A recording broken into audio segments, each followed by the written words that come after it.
Hey, what's going on, y'all? It's Milton Jackson here to talk to you guys about frequency, hertz, and don't forget pitch. I almost did, but of course it's up there, frequency, hertz, and pitch. Now, the frequency of a sound wave refers to how often the particles of a medium vibrate when a wave passes through that medium. The frequency of a wave is measured as the number of complete back and forth vibrations of a particle of the medium per unit of time. Usually that unit of time that we use is seconds. If the particle of air undergoes 1,000 longitudinal vibrations in 2 seconds, then the frequency of that wave would be 500 vibrations per second, just using basic math.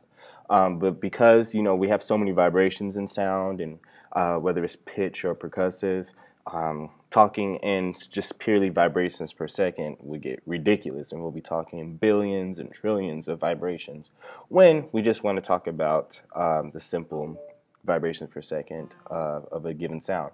So in order to combat this and make it easier for us to talk about vibrations per second, we use what is called Hertz, abbreviated as Hz, which is how many wave peaks go by in 1 second, and where 1 hertz equals 1 vibration per second. So it's much easier to compute and to think about.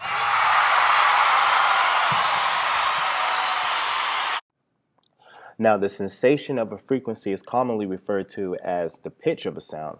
So in essence, the shorter the wavelength, the higher the frequency, which in turn is higher the pitch of that sound.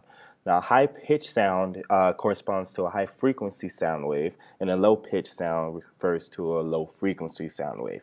So when these two sounds of a frequency difference, with the high pitch sound, which is a high frequency sound, and the low pitch sound, which is a low frequency sound, when their difference is greater than 7 hertz, are played simultaneously, most people then are capable of detecting the presence of a complex wave pattern resulting from that interference, which in turn creates intervals.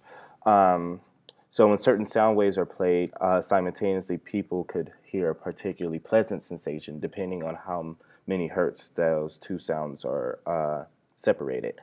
When they're particularly pleasant, they are said to be consonant, since such sound waves as that form the basis of intervals in music.